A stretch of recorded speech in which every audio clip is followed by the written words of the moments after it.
নমস্কার দর্শক বন্ধুরা, লিপিস কিচেনে আপনাদের স্বাগত জানাই।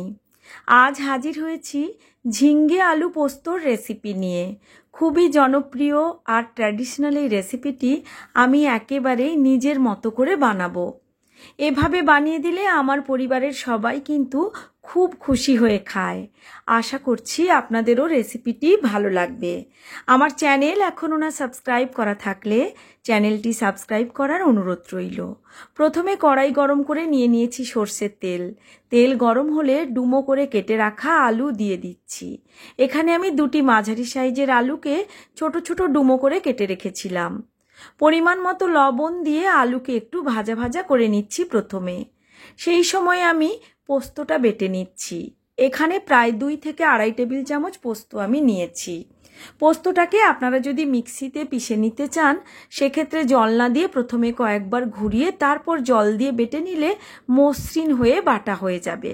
আবার চাইলে শিল বাটাতেও বেটে নিতে পারেন। এরপর ওই কড়াইতে দিয়ে দিচ্ছি টুকরো করে কেটে রাখা ঝিঙে।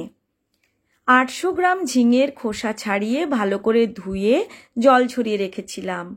প্রথমে হাই ফ্লেমে 3-4 মিনিট ঝিঙেগুলো এভাবে নাড়াচাড়া করব যাতে ঝিঙের গায়ে বেশ আঁচ লেগে যায়। আর তারপর এখানে দিয়ে দিচ্ছি অল্প পরিমাণে লবণ। প্রথম থেকে লবণটা দেয়া যাবে না, তাতে করে জল বেরিয়ে যাবে, ঝিঙে ভালো করে ভাজা ভাজা করা যাবে না। অল্প লবণ দিয়ে এবার ততক্ষণ পর্যন্ত নাড়াচাড়া করব যতক্ষণ না ঝিঙে বেশ একটু নরম হয়ে আসে। দেখুন ঝিঙে নরম হয়ে গেছে। এর থেকে বেশি নরম না করে এখনই নামিয়ে নিতে হবে। এবার ওই কড়াইতে দিয়ে দিচ্ছি সর্ষের তেল।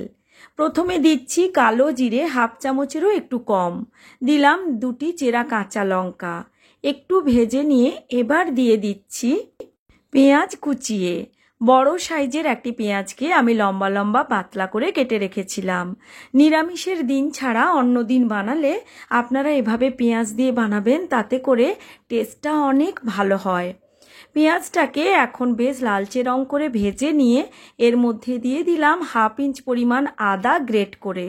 অনেকেই পোস্ত রান্নাতে আদার ব্যবহার করেন না, তবে একবার এভাবে রান্না করে দেখতে পারেন, খুব ভালো স্বাদ হয় কিন্তু।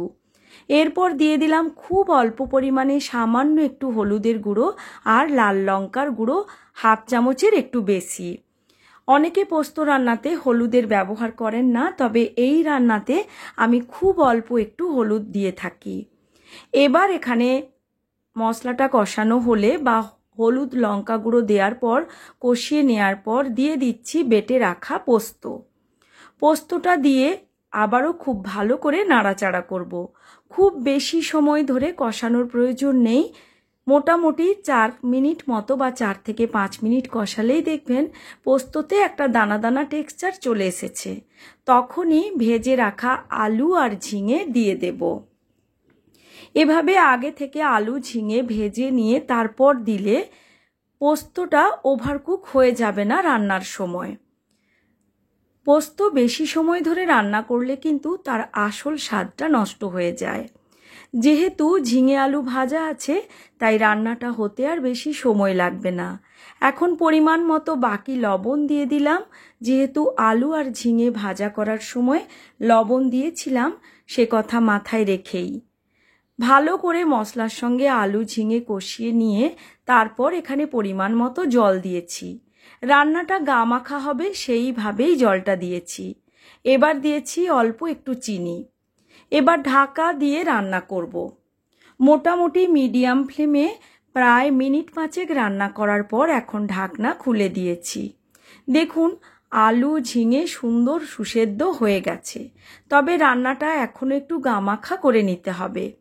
শেষের দিকে দিয়ে দিলাম 1 চামচ কাঁচা সর্ষের তেল। এটা কিন্তু অবশ্যই করে দেবেন, তাতে করে ফ্লেভারটা খুব সুন্দর হয়। দেখুন নাড়াচাড়া করে এটা বেশ গামাখা হয়ে এসেছে এবং চারপাশ থেকে দেখুন খুব সুন্দর তেলটা ছেড়ে বেরিয়ে এসেছে। ঠিক এই পর্যন্ত রান্নাটা করে নিতে হবে।